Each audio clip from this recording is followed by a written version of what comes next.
अस्सलाम वालेकुम नाज़रीन, उम्मीद करती हूँ आप लोग सब खैरियत से होंगे। गर्मियों में तेज़ धूप, लू, माहौलियाती आलूदगी की वजह से हमें बहुत सारी बीमारियां लाहक होने का ख़तरा होता है, जैसे चक्कर आना, घबराहट होना, जिस्म में पानी की कमी होना, उल्टी या मोशन आना। तो इससे बचने के लिए हमें चाहिए कि हम ज़्यादा से ज़्यादा पानी पिएँ, ज़्यादा मसालों वाली चीज़ों से परहेज़ करें, फल और सब्जियों का इस्तेमाल ज़्यादा से ज़्यादा करें, लस्सी, नारियल का पानी, इसके साथ साथ नींबू पानी, और सबसे ज़्यादा ये कि ताज़ा फलों के जूस बनाकर डेली पिएं।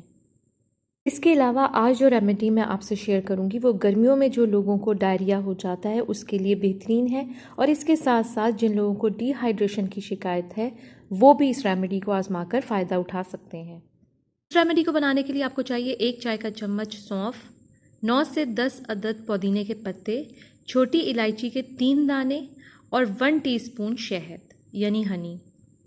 1 कप पानी में शहद के अलावा सारी चीज़ें डालकर अच्छी तरीके से उबाल लें, और जब पानी आधा कप रह जाए तो इसको छान कर शहद मिलाएं और इसे पिएं। ये पानी आपने उन पेशेंट को पिलाना है जिनको डायरिया हुआ है।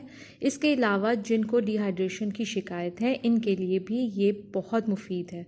ज़रूर बनाकर पिएं और पिलाएं, इंशाल्लाह ज़रूर फ़ायदा होगा। उम्मीद करती हूँ आज की वीडियो आपको ज़रूर पसंद आई होगी। वीडियो लाइक और शेयर ज़रूर करें। मज़ीद मालूमात के लिए प्लीज़ चैनल सब्सक्राइब करें और अपना बहुत ख्याल रखें। अल्लाह हाफ़िज़।